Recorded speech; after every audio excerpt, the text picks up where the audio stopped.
Votre audiothèque libre et gratuite, c'est Trésor Sonore. Écoutez et téléchargez quand vous le souhaitez des milliers d'enregistrements. Rendez-vous sur www.trésorsonore.com.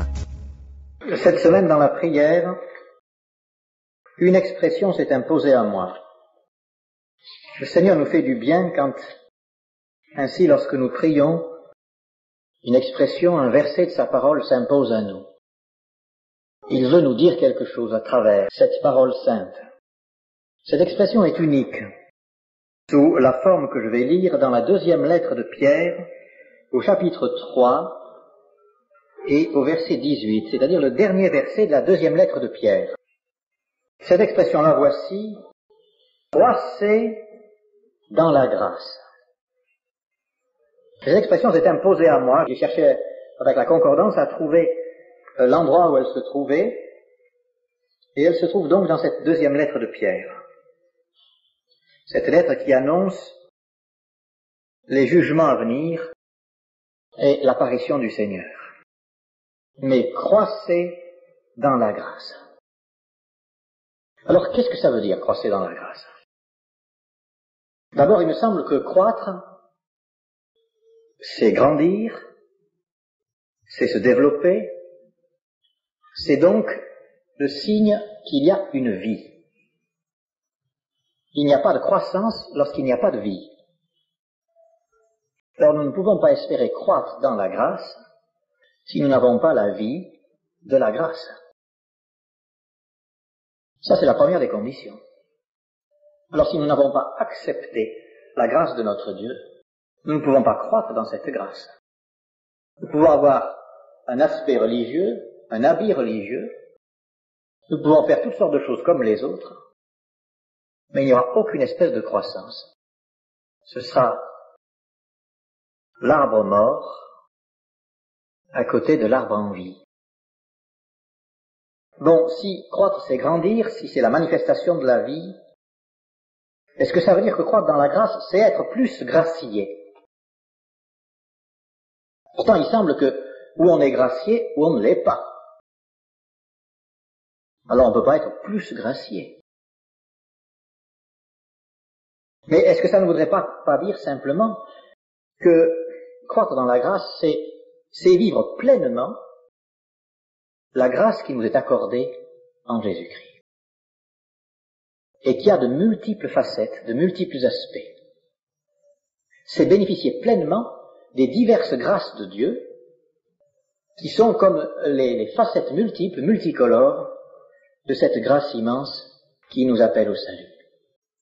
Alors, j'aimerais souligner quelques points qui me paraissent expliquer ce qu'est cette croissance dans la grâce.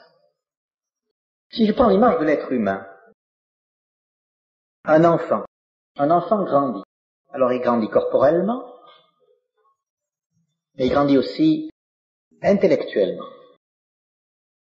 Et plus ça va, plus il est rendu capable de comprendre. Si vous faites une dissertation philosophique à un enfant de 5 ans, il ne comprendra rien. Mais lorsqu'il en aura 20 ou 25, il dira, je comprends, il discutera peut-être avec vous. Il me semble donc que la compréhension est liée à la croissance. Et je crois pouvoir dire que nous avons très réellement besoin de la compréhension renouvelée, développée, de ce qu'est la grâce de Dieu. On dit parfois, ou on vit parfois, comme si nous n'avions plus rien à comprendre. Nous avons lu la Bible 2 fois, ou 3 fois, ou 4 fois, ou 10 fois. Nous avons tout lu. Nous comprenons. Pourtant, lorsqu'il est question de compréhension dans l'Écriture, on voit que nous avons formidablement besoin de toute l'action du Saint-Esprit pour comprendre les choses de Dieu. Je pense à Éphésiens au chapitre 3, où l'apôtre Paul dit « Je fléchis les genoux devant le Père, afin qu'il vous donne, selon la richesse de sa gloire, d'être puissamment fortifié par son esprit dans l'homme intérieur, en sorte que, Christ habite dans vos cœurs par la foi, afin qu'étant enracinés et fondés dans l'amour, vous puissiez comprendre avec tous les saints quelle est la largeur, la longueur, la profondeur et la hauteur, et connaître l'amour de Christ.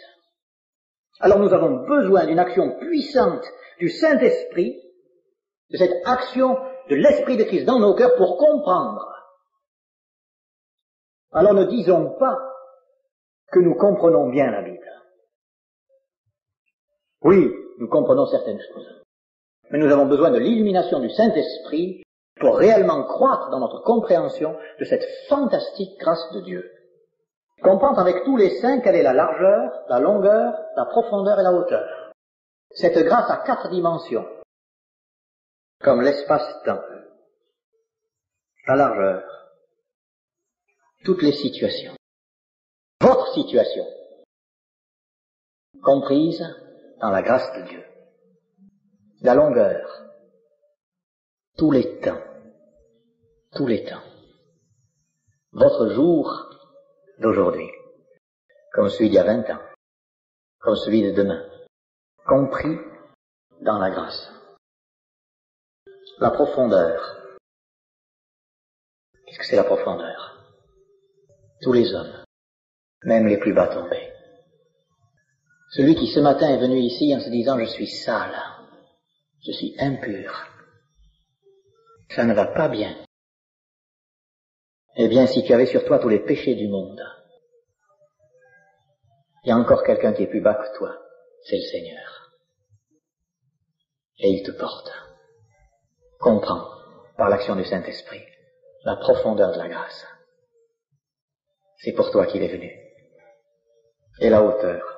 Alors la hauteur, qu'est-ce que c'est? La hauteur, est-ce que ça ne serait pas que Dieu veut faire de nous ses fils? Que Dieu nous appelle à sa gloire. Oui, nous, toi et moi. Dieu te prend là, au fond de ta misère, et il te met sur le trône. Est-ce que nous n'avons pas besoin de l'action puissante du Saint-Esprit pour comprendre ces choses, mais pas intellectuellement, mais les comprendre, je dirais avec notre cœur, les comprendre pour les vivre. Au fond, croître dans la grâce, c'est mieux comprendre l'amour de Dieu. C'est mieux comprendre qui est Dieu, même dans les épreuves. Rappelez-vous l'exemple de l'apôtre Paul. Vous savez, il dit dans 2 Corinthiens qu'il a une écharpe dans la chair. 3 fois, il a prié le Seigneur de l'en délivrer. C'est un homme qui souffre dans sa chair. Il semble bien qu'il avait un problème aux yeux. Et 3 fois, le Seigneur lui a dit, qu'est-ce qu'il lui a dit? Il lui a dit, ma grâce te suffit. Ma grâce te suffit. Et Paul a découvert une nouvelle dimension de la grâce. La grâce suffisante, même dans l'épreuve. Cette épreuve qui taraude chaque jour, chaque matin.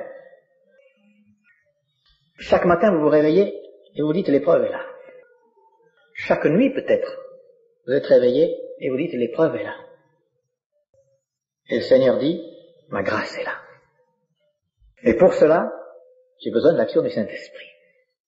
Seul le Saint-Esprit qui m'a amené à la vie peut me donner de grandir et de comprendre.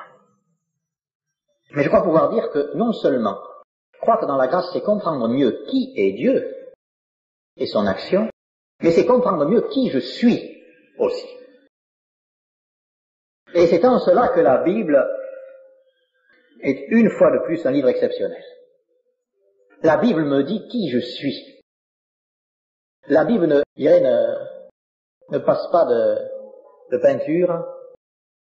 La Bible dit les choses comme elles sont. La Bible fait mal, parce qu'elle est vraie. Et pour comprendre mieux qui je suis, j'ai besoin de grandir dans la grâce. Et je repense à l'apôtre Paul. L'apôtre Paul qui, au début de son ministère, peut écrire aux Corinthiens, dans 1 Corinthiens 15, « Je suis l'avorton, le moindre des apôtres. » Bon. Quelques années plus tard, il écrit aux Éphésiens, « Je suis le moindre de tous les saints. » C'est curieux ça. Il travaille de plus en plus, il fait une œuvre absolument remarquable. le moindre des apôtres, le moindre de tous les saints. Et vers la fin de sa vie, il écrit à Timothée, je suis le premier des pécheurs. Voilà la croissance dans la grâce. Il comprend de mieux en mieux qui il est. Il y a quelques jours, je discutais avec un frère ancien d'une des communautés de Lyon. Et ce frère m'a dit, je me suis dit, en vieillissant, ça va être plus facile de vivre la vie chrétienne. Il y aura moins de tentations. Il m'a dit, c'est peut-être pire. Et ce frère est en train de croître dans la grâce. Aujourd'hui, oh, comme j'ai besoin de ta grâce, Seigneur. Mon expérience ne sert à rien. J'ai besoin de ta grâce pour vivre chacune de mes heures. Je suis pas plus malin. J'ai peut-être fait d'autres expériences. Je sais peut-être d'autres choses. Mais sans ta grâce, Seigneur, je ne peux pas tenir une minute. Je ne peux pas vivre ta vie sans toi. Alors c'est cela la croissance dans la grâce. Alors ça nous épargne de faire les malins. On dit, moi j'ai fait ceci, j'ai fait ci, etc. Je suis un type extraordinaire. Je dirige des assemblées, je suis ancien, j'ai fait une expérience, j'ai un don du Saint-Esprit. Sans la grâce, tu n'es rien. Rien qu'une cymbale qui fait du bruit. Alors, croître dans la grâce, c'est comprendre qui est Dieu, comment il agit, et qui je suis. Et je pense à cet homme de Dieu, je ne sais pas si c'était Wesley ou un autre de ces hommes de Dieu très remarquables, il disait à la fin de sa vie, je ne me rappelle que d'une chose, c'est que je suis un très grand pécheur, et que Jésus-Christ est un très grand sauveur. Et on dit que Marc Bugner, il fut ce qu'il a été, enfin, il est ce qu'il est, a dit à son successeur à la paroisse de Passy, au pasteur Courtial, ce qu'il faudra dire sur mon cercueil, c'est la grâce de Dieu. Rien d'autre, la grâce. Alors croître dans la grâce, c'est comprendre. Mais il me semble que croître dans la grâce, c'est aussi voir sa prière trouver une nouvelle saveur, une nouvelle force, et en particulier sur deux plans. Dans Hébreux au chapitre 4, il est dit, approchons-nous donc avec assurance du trône de la grâce, afin d'obtenir miséricorde et de trouver grâce pour être secourus dans nos besoins. S'approcher avec assurance du trône de la grâce. Alors, on sait qu'on ne peut rien obtenir si ce n'est par grâce. Je suis ceci, cela, j'ai fait telle et telle expérience, mais rien de tout cela ne peut obtenir quoi que ce soit devant Dieu. Rien. C'est seulement par grâce. Et c'est clairement expliqué, clairement dit. Le trône de la grâce afin d'obtenir miséricorde et de trouver grâce. Toutes les bénédictions reçues, toutes les réponses aux prières ne sont pas dues à vos efforts, mais à la grâce. Ce qui ne veut pas dire que Dieu ne vous demande pas de faire des efforts et de persévérer jusqu'à ce que grâce vous soit faite. Et au moment où vous êtes au bout, où vous n'en pouvez plus, vous dites je capitule, à ce moment-là Dieu dit je suis là et il nous fait grâce. Alors non seulement nous demandons grâce, mais nous apprenons aussi à rendre grâce. Dans 1 Thessaloniciens 5, il est dit « Rendez grâce en toutes choses ». Alors ça, c'est quelque chose qui est difficile à vivre, n'est-ce pas? Vous avez un accident sur la route. Vous arrêtez et vous dites « Seigneur, je te rends grâce ». Vous êtes malade. Vous vous réveillez la nuit. Et vous dites « Je te rends grâce ». Rendez grâce en toutes choses, car c'est à votre égard la volonté de Dieu en Jésus-Christ. Ça ne veut pas dire qu'on rend grâce à Dieu pour les tuiles, pour le péché, mais on rend grâce de ce que nous sommes accompagnés, tenus, secourus, et que la main d'amour de notre Dieu est là dans toutes les circonstances, même celles que nous ne comprenons pas. Rendant grâce. Et on pourrait multiplier les exemples de frères et de sœurs qui ont vécu des situations épouvantables et qui ont découvert que Dieu avait dirigé les circonstances pour les bénir, rendant grâce en toutes choses. Mais c'est aller plus loin. Croître dans la grâce, non seulement ça modifie notre compréhension, ça change notre manière de prier, mais ça change aussi nos rapports avec les autres. Et là, mes amis, permettez-moi de dire qu'il y a bien des choses qui doivent changer dans notre communauté. Il y a ici des rapports qui doivent changer. Dieu nous demande de mettre au service des autres les dons qu'il nous a donnés. Que chacun de vous mette au service des autres le don qu'il a reçu. Est-ce que nous le faisons? Ou est-ce que nous vivons égoïstement, tranquillement pour nous-mêmes? En quoi est-ce que les dons que Dieu m'a accordés servent aux autres? Vraiment. Et ça, c'est une chose. Il y a un autre aspect du rapport avec les autres. Et je le trouve magnifiquement exprimé dans Colossiens 3, 13. Malheureusement, c'est traduit dans Colossiens 3, 13, dans la traduction seconde. Pardonnez-vous les uns aux autres comme Christ vous a pardonné. Enfin, je vais prendre le texte très précisément. Colossiens 3, 13. Supportez-vous les uns les autres, et si l'un a sujet de se plaindre de l'autre, pardonnez-vous réciproquement, de même que Christ vous a pardonné, pardonnez-vous aussi. En fait, le verbe signifie faites-vous grâce les uns aux autres, comme Christ vous a fait grâce. Alors ici, il y a vraiment, mes amis, je ne nommerai personne, mais il y a des choses qui doivent changer. Il y a des grâces qui se refusent, mes amis, ici. Et il y a des gens qui savent bien que je leur ai dit ces choses, et qui refusent de les vivre. Il y en a d'autres à qui j'ai rien dit parce que je ne sais pas, mais qui savent bien qu'ils doivent faire grâce. Et j'ai été frappé en écoutant la cassette que mon frère Fernand Ray m'a prêtée, la cassette où Fernie Jéglet parle du réveil chez les Zoulous. Et il raconte comment le réveil a commencé par les responsables. Comment ils ont été convaincus de péché, et comment ils ont dû se demander pardon pendant plusieurs jours, les uns aux autres, pour toutes les amertumes, pour toutes vous savez, ces petites rancunes cachées, pour ces choses qu'on n'oublie pas. On dit, oh, je pardonne, mais j'oublie pas. Pour ces refus de la grâce. Alors, croître dans la grâce, c'est se faire grâce les uns aux autres. Alors on dit, il ne changera jamais. Bien sûr, si nous refusons de lui faire grâce, il ne changera pas. Parce que nous sommes bloqués devant lui. Et nous l'empêchons de changer par notre refus de lui faire grâce. Pourquoi nous changeons quand Dieu vient vers nous? Parce qu'il nous fait grâce. C'est comme ça qu'on change. Parce qu'on est aimé. Et quand on réalise que Dieu nous aime, on change. Et on refuse de faire grâce aux autres, et on dit, il ne change pas. Bien sûr, il ne change pas, mais c'est ta faute si ton frère ne change pas. C'est ta faute si ta femme ne change pas, si ton mari ne change pas. Parce que tu refuses de faire grâce. Et il y a encore un autre aspect, mais ça va dans le même sens. Dans la même lettre aux Colossiens, il est dit, chapitre 4, verset 6, que votre parole soit toujours accompagnée de grâce. Il y a des gens qu'il fait bon rencontrer, parce que ça fait du bien d'entendre les bénédictions qu'ils ont à partager.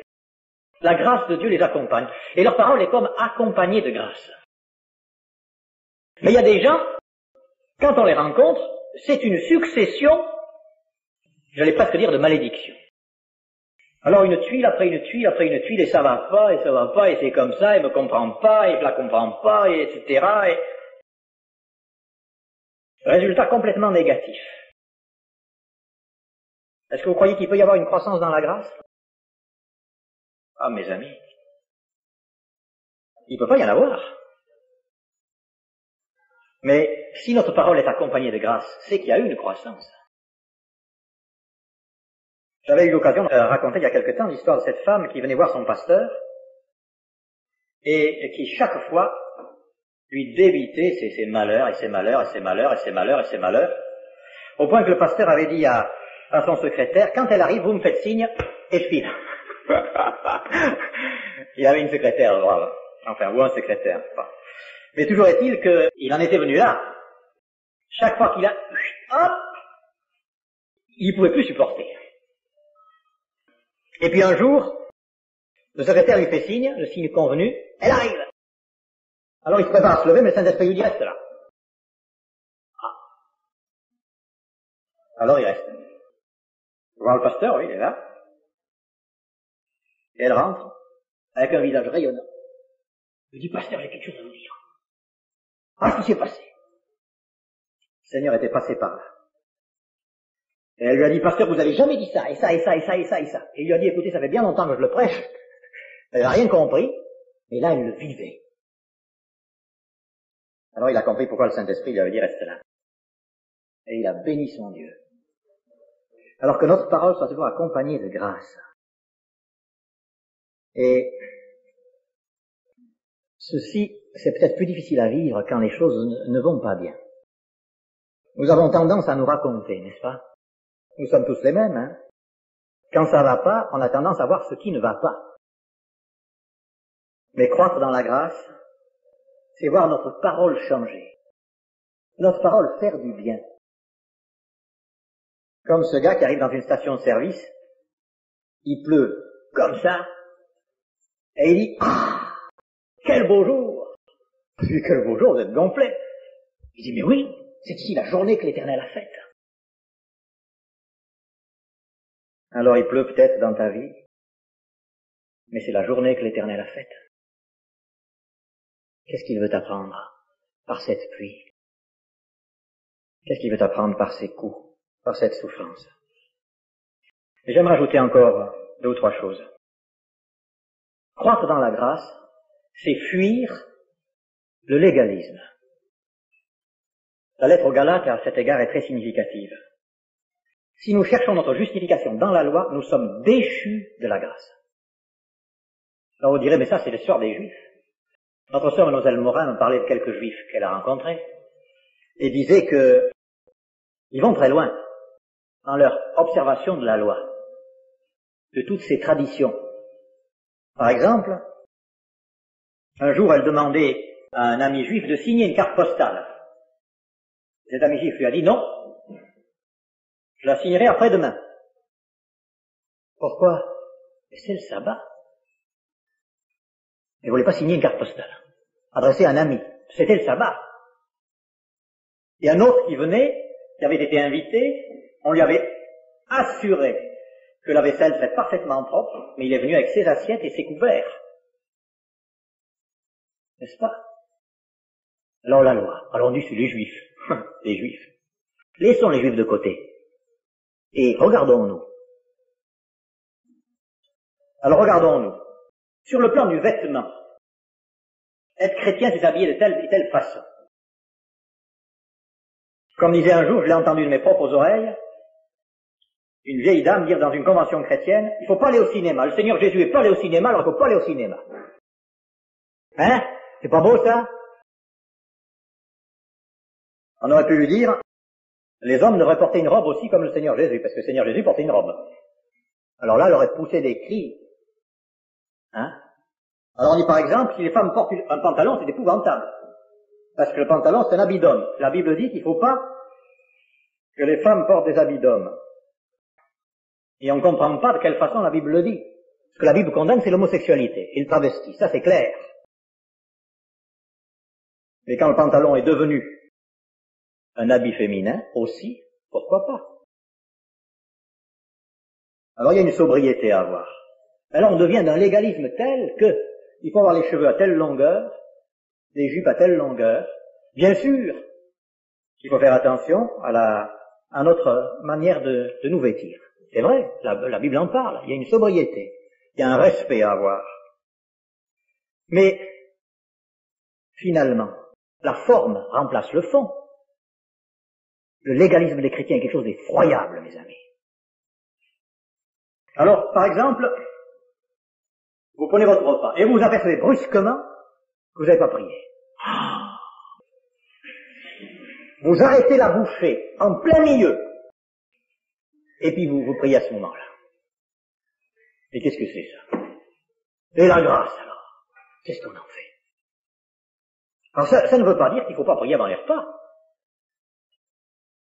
C'est vrai que ça peut être un légalisme, une prière morte et froide, mais c'est vrai aussi que ça fait du bien de se rendre compte que le Seigneur Jésus lui-même, chaque fois qu'il rompait le pain, rendait grâce. Et lorsqu'il a donné la scène, il a rendu grâce au début du repas et à la fin du repas. Et la liturgie. Alors on dit la liturgie, c'est vrai pour les grandes églises, vous savez, les églises réformées, luthériennes, ils ont une liturgie, mais chez nous, la vraie liberté. Chez nous aussi, il y a une liturgie. Alors on commence comme ça, on suit comme ça, on chante de cette façon. Quelquefois, en entendant chanter les gens, vous pouvez dire, tiens, celui-là, il vient de tel milieu. Tiens, celui-là, la façon dont il dit Amen, il vient de telle église. La façon dont il dit Alléluia, tiens, tel milieu. C'est une liturgie chrétienne, ça. Et quelquefois, il y a un légalisme terrible. Il faut dire Amen de cette façon, il faut prier de cette façon, et pas autrement. Comme disait un frère un jour à une sœur, il lui disait, mais dites-moi, quand vous priez avec beaucoup de force, Dieu entend? Ah oui, Dieu entend. Et quand vous priez doucement, Dieu entend aussi? Eh oui, Dieu entend. Alors pourquoi vous priez fort? Tiens. Évidemment, quand nous prions à haute voix, ici, c'est pas seulement pour que Dieu entende, c'est pour que nos frères aussi entendent. Donc il faut quand même parler assez fort. Mais c'est pas peine de crier. Et sur le plan de la nourriture. Mais c'est fou ce qu'on a établi de règles. Alors quand on est chrétien, on mange pas ça, ou on boit pas ça. Il y a des versets à vous faire frémir dans l'écriture. À vous faire frémir, mes amis. Je déplore comme vous et comme la parole de Dieu le fait, l'alcoolisme est un fléau de notre pays. Mais je vois dans l'écriture, dans le Deutéronome, que les enfants d'Israël, avec la dîme, étaient invités à acheter des liqueurs fortes pour se réjouir devant le Seigneur. Je donnerai la référence à ceux que ça intéresse. Alors je vous dis pas qu'il faut que vous sortiez tout de suite acheter un pastis et puis vous en mettre plein la lampe. Mais la grâce, mes amis, la grâce. Alors vous allez chez quelqu'un, on vous offre un bon vin au début du repas, au milieu, à la fin. Bon, prenez-en, pas trop. Pas trop. Et si vous ne le supportez pas, eh bien, ayez assez de liberté pour dire non, je ne le supporte pas. Mais fuyons le légalisme. Ce qui compte, c'est l'amour, la grâce. Fuyons le légalisme. Et cherchons à aimer. Alors, quelquefois, on voit rentrer dans les églises des gens qui ont de la peinture. Vous savez, c'est ces femmes qui ont... Il y en a partout. Oh, dans l'église, alors, ça passe pas. C'est pas normal. Et je pense ici à 2 vieilles dames qui étaient venues voir la pasteur. Je lui ai dit, écoutez, pasteur, vraiment, nous sommes choqués, nous sommes gênés. Vous avez vu telle et telle femme, elles sont fardées comme ça, c'est pas la gloire de Dieu. Alors cet homme de Dieu, qui était un homme plein de bon sens, a répondu, écoutez, dans mon église, je préfère avoir 50 femmes fardées que 2 qui papotent. Elles ont compris, là, hein. Alors fuyons le légalisme. S'il y a trop de peinture, le Saint-Esprit va la faire tomber. Tranquillement, laissez le Saint-Esprit faire, c'est pas votre travail. Et puis, il y a encore autre chose, mais le temps a passé. J'aimerais quand même dire une chose pour terminer, que j'avais pas préparé. Et puis cette nuit, pendant un temps d'insomnie, ça fait un jour ou 2 que je suis poussé par le Seigneur à prendre ce livre. C'est pas cet exemplaire, mais c'est un livre qu'on m'a offert il y a 10 ans. C'est pas le même exemplaire. Parce que je l'ai prêté depuis, on me l'a pas rendu, et puis j'en ai récupéré un autre. Bon, il y a 10 ans qu'on m'a offert ce livre. Pas encore ouvert. Et puis, ça fait 2 ou 3 jours, le Seigneur me dit, tu devrais lire ce livre. Oui, il est dans ma bibliothèque depuis si longtemps. Et puis, je me suis dit ce matin, mais qu'est-ce que je vais leur dire pour terminer? À mes frères et sœurs, à mes amis. Comment conclure? Comment appliquer? C'est pas tout d'expliquer. Comment croître dans la grâce? Qu'est-ce qu'il faut faire pour grandir? Et puis j'ai une belle illustration ici. Ce livre, c'est Radio Guidage vers l'éternité. L'histoire de la fondation de Transworld Radio, Radio Évangile. L'un des souvenirs les plus heureux de mon enfance est d'avoir eu part à la vie de foi de mes parents par le jeûne et la prière. Le vendredi soir y était consacré. Mais je crois que ce qui m'a le plus impressionné, c'est que Ruth et moi, c'est-à-dire sa sœur et lui, nous ne nous sentions pas obligés de jeûner avec eux. En fait, ma mère interrompait sa soirée de jeûne et de prière pour nous préparer un délicieux repas. Elle nous demandait souvent ce qui nous ferait le plus plaisir. Les pains d'épices et le riz à la cannelle qu'elle nous préparait devaient lui faire venir l'eau à la bouche, alors qu'elle ne mangeait rien elle-même de toute la soirée. Cette preuve d'amour et la liberté qu'elle nous laissait stimulaient notre croissance dans la grâce. Les parents jeûnaient et nourrissaient leurs enfants. Et ce jeune était déjà devenu chrétien à ce moment-là. Il disait pas, il faut que tu jeûnes en même temps que nous. Cela stimulait notre croissance dans la grâce et notre désir de marcher avec celui que nos parents suivaient de si près. Jusqu'à aujourd'hui, la prière et le jeûne sont associés dans ma pensée à un moment de joie. Voilà l'homme qui dit, j'ai cru dans la grâce quand j'ai réalisé, au fond, l'amour de mes parents. Pas le légalisme. Tu dois jeûner. Tu dois prier à telle heure le matin. Hein? Attention! Comme un serviteur de Dieu qui disait, pas de Bible, pas de petit déjeuner. C'était en anglais, ça sonnait mieux. No Bible, no breakfast. Pas de Bible, pas de petit déjeuner. La Bible, d'abord. Bon, c'est vrai, la Bible d'abord. Mais la grâce. La grâce. La grâce. Alors comment croire dans la grâce? Cet homme dit, j'ai cru dans la grâce quand j'ai vu vivre mes parents, quand je les ai vus vivre la vie de Dieu. Et vous savez ce qui nous fait du bien? C'est de voir nos frères et sœurs vivre de la vie de Dieu. Alors on dit, oh, j'ai souvent entendu ça, notre expérience ne profite à personne. Ça sert à rien. Que je réalise, il faut que les autres expérimentent, mais mon expérience ne sert à personne. Mais mes amis, la Bible est pleine des expériences des autres qui ont été rapportées dans l'Écriture pour qu'elles nous servent. La Bible en est pleine. Et la vie de mes frères est pleine d'expériences qu'ils vivent devant moi pour que ça me serve. Et pour que je grandisse dans la grâce. Je dis, comment Seigneur? Le frère il vit ça, et moi je le vis pas? Ah ben mince alors. Je dis, Seigneur, alors aide-moi à vivre comme il vit. Avec cette joie en Christ. Et il y a ici et là des témoignages, des prières qui me font un bien formidable le dimanche matin. J'espère que la prière des frères et sœurs vous fait du bien. Et pas seulement le dimanche, mais aussi le jeudi soir. Est-ce que vous aurez envie de venir pour être béni le jeudi soir? Alors, croître dans la grâce en voyant la grâce de Dieu se manifester dans la vie de mes frères. Et puis alors en étant rendu capable par la grâce de Dieu de vivre les mêmes choses. Et je crois qu'il faut aussi dire, ça va avec, si je veux croître dans la grâce, il faut que je regarde du bon côté. Il faut que je regarde vers Jésus. Je peux me regarder le nombril, et ça nous passons beaucoup de temps à le faire, et quand on souffre en particulier, et je me suis aperçu pour moi-même que lorsqu'on souffre, bon, on a toujours tendance à dire, ben j'ai ici, etc., je prends tel médicament, bon, on se raconte. On a aussi, c'est vrai, on a aussi besoin, quelquefois, de se raconter un petit peu. Mais on se regarde un peu trop le nombril. Mais si on regarde vers Jésus, rejetons tout fardeau et le péché qui nous enveloppe si facilement, courons avec persévérance la course qui nous est proposée, les regards fixés sur Jésus. Alors là, la croissance va venir naturellement. Si une plante reçoit ce qu'il lui faut de soleil et d'eau, elle va croître.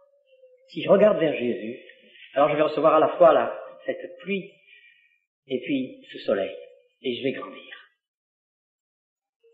Alors, finalement, quand je vois mes frères, quand j'entends leurs témoignages, quand j'écoute leurs prières, et que ça me fait du bien, eh bien, je regarde Jésus à l'œuvre. Et ça me fait du bien. Alors, mon frère, il est possible qu'il n'ait pas la même étiquette que moi, mais quand je vois Jésus à l'œuvre, qu'est-ce que ça fait du bien? Et j'aimerais que nous puissions voir Jésus à l'œuvre chez nos frères et sœurs. N'est-ce pas? Et alors nous allons grandir ensemble, dans la grâce. Et dimanche prochain, et dans 15 jours, et tout au long de cette année, Nous allons entendre des témoignages de celui-ci, de celui-là, disant voilà ce que Jésus a fait. Voilà ce que Jésus a fait. J'aime bien ce petit chant qui dit l'amour, oui l'amour, c'est le don de Jésus. La paix, oui la paix, c'est le don de Jésus. Les frères, oui les frères, c'est le don de Jésus. Hein? Les frères, oh là là. Les frères, c'est le don de Jésus. Que le Seigneur nous aide à recevoir ces dons et à croître dans la grâce.